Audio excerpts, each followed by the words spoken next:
Assalamualaikum warahmatullahi wabarakatuh. Perkenalkan, nama saya Siti Nurlaili, NIM 210306012, kelas C, Prodi Peternakan, Fakultas Pertanian, dosen pengampu Ibu Tati Fidiana Sari SPTMP. Di sini saya akan menjelaskan tentang traktus urogenital pada entok betina. Yang pertama yaitu ovarium yang berkembang hanya sebelah kiri. Biasanya ovarium terdiri dari 5-6 folikel yang sedang berkembang. Ovarium ini terbagi menjadi dua, yaitu yang pertama korteks bagian luar dan medula bagian dalam. Korteks mengandung folikel yang terdapat sel-sel telur, biasanya mencapai sekitar 12.000, tapi hanya beberapa buah saja yang mampu masak. Selanjutnya yaitu lari ke oviduk. Oviduk adalah saluran tempat sekresinya albumen atau putih telur, membran kerabang, dan pembentukan kerabang telur. Perkembangan folikel ovarium dirangsang oleh folikel stimulating hormone atau FSH dari kelenjar pituitari anterior bagian oviduk. Bagian oviduk ini terbagi menjadi 3 bagian, yaitu yang pertama infundibulum atau papilon yang berbentuk seperti corong dari oviduk yang berfungsi untuk menangkap dan menelan ovum atau yolk yang masak sehingga akan masuk ke dalam oviduk. Setelah ovulasi, yolk akan jatuh ke dalam kantong ovarium. Kemudian diambil oleh infundibulum. Selanjutnya yaitu magnum yang tersusun dari glandula tubular yang sangat sensibel, sintesis dan sekresi putih telur atau albumen terjadi di sini. Selanjutnya yaitu isthmus yang berfungsi mensekresikan membran atau selaput telur. Telur berada di sini sekitar 1 jam 15 menit sampai 1,5 jam. Selanjutnya yaitu masuk ke uterus.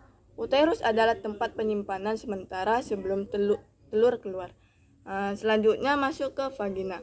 Vagina selama reproduksi telur, kultikula ditimbun pada kerabang untuk mengisi sebagian pori-pori kerabang. Secara normal, telur tinggal di dalam vagina selama beberapa menit, tetapi di dalam keadaan tertentu dapat ditinggal beberapa jam. Pada bagian ini terjadi 2 fenomena, yaitu dehidrasi putih telur atau plumping, atau kemudian terbentuk kerabang atau cangkrang telur. Warna kerabang telur yang terdiri atas sel porfirin akan terbentuk di bagian ini pada akhir mineralisasi kerabang telur. Selanjutnya masuk ke kloaka. Kloaka merupakan bagian paling ujung luar dari induk tempat dikeluarnya telur. Total waktu untuk pembentukan sebutir telur adalah 24-25 jam. Selanjutnya yaitu proses terbentuknya telur. Mulainya terbentuknya ovum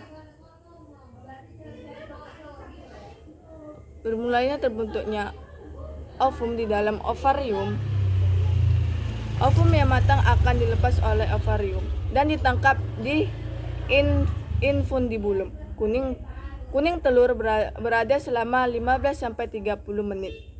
Pada persimpangan infundibulum dan magnum, jika terdapat spermatozoa akan terjadi pembuahan telur, maka telur akan terjadi telur fertil. Jika tidak ada spermatozoa, maka telur tidak akan dibuahi, maka telur akan menjadi telur infertil. Lalu selanjutnya kuning telur akan masuk ke bagian magnum dan putih telur akan disekresikan. Ini membutuhkan waktu selama 3 jam. Lalu telur masuk ke isthmus dan dibungkus oleh membran. Sel membutuhkan waktu selama 1-5 jam. Lalu telur akan masuk ke uterus dan terjadi pembentukan kerabang telur yang membutuhkan waktu selama 18-21 jam. Telur yang terbungkus kerabang lalu masuk ke vagina. Di vagina terjadi kutikula, yaitu penyempurnaan posisi dan pori-pori telur. Setelah itu telur yang terbungkus di kerabang akan keluar melalui kloaka. Proses pembentukan telur membutuhkan waktu mencapai 20-25 jam. Mungkin hanya ini yang bisa saya sampaikan, lebih kurangnya saya mohon maaf. Assalamualaikum warahmatullahi wabarakatuh.